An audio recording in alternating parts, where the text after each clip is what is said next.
This morning we have a theme and a series of interviews on it. And in the cold of winter, it's of crucial interest to many of us.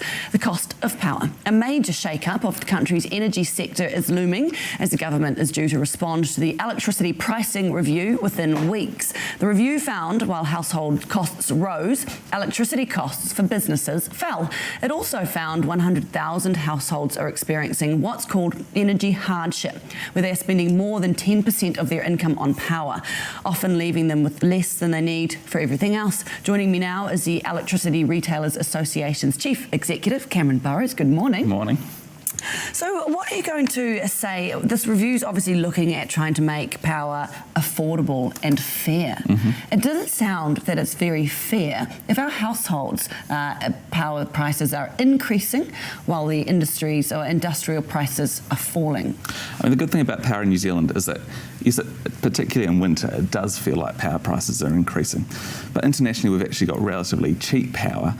But our poor housing stock means that we've got poor insulation, single glazed windows. It costs a heck of a lot to heat. And so, yes, power bills in winter can be quite expensive. The good news is actually power prices have been decreasing. So the MB data released on Friday shows the average power bill is about $100 less a year than it was 5 years ago, and still less than it was in 2010. So that's good news for consumers. So why are we then, according to the Minister of Energy and Resources, why is a third of our households experiencing this energy poverty? So energy poverty, that's what happens when you can't afford to heat your home in winter, you can't afford to pay your electricity bill, and no one wants that. Everyone wants our families to live in warm, dry homes with affordable energy costs. But you can't solve that issue without solving a wider set of things like education, incomes and jobs. But the sector's really keen to play its part. That's why we've launched products like Energy Mate, which goes into the homes of vulnerable families to help them with their electricity plan, make sure they're doing the right things to save electricity, and help them with wider budgeting advice, because that poverty is about much more than just electricity costs. So you're talking about the state of our houses, of course, and the amount of people that are in these houses also add to an electricity bill. Why have we got a low fixed charge tariff when people who use a lot less power actually pay less than the cost of the connection? Then those who use more, they're paying more. So basically, we've got low income households who can't afford to upgrade their house. They can't afford to go onto low energy appliances, paying more and subsidising wealthier households. Yeah, absolutely right. We should get rid of it.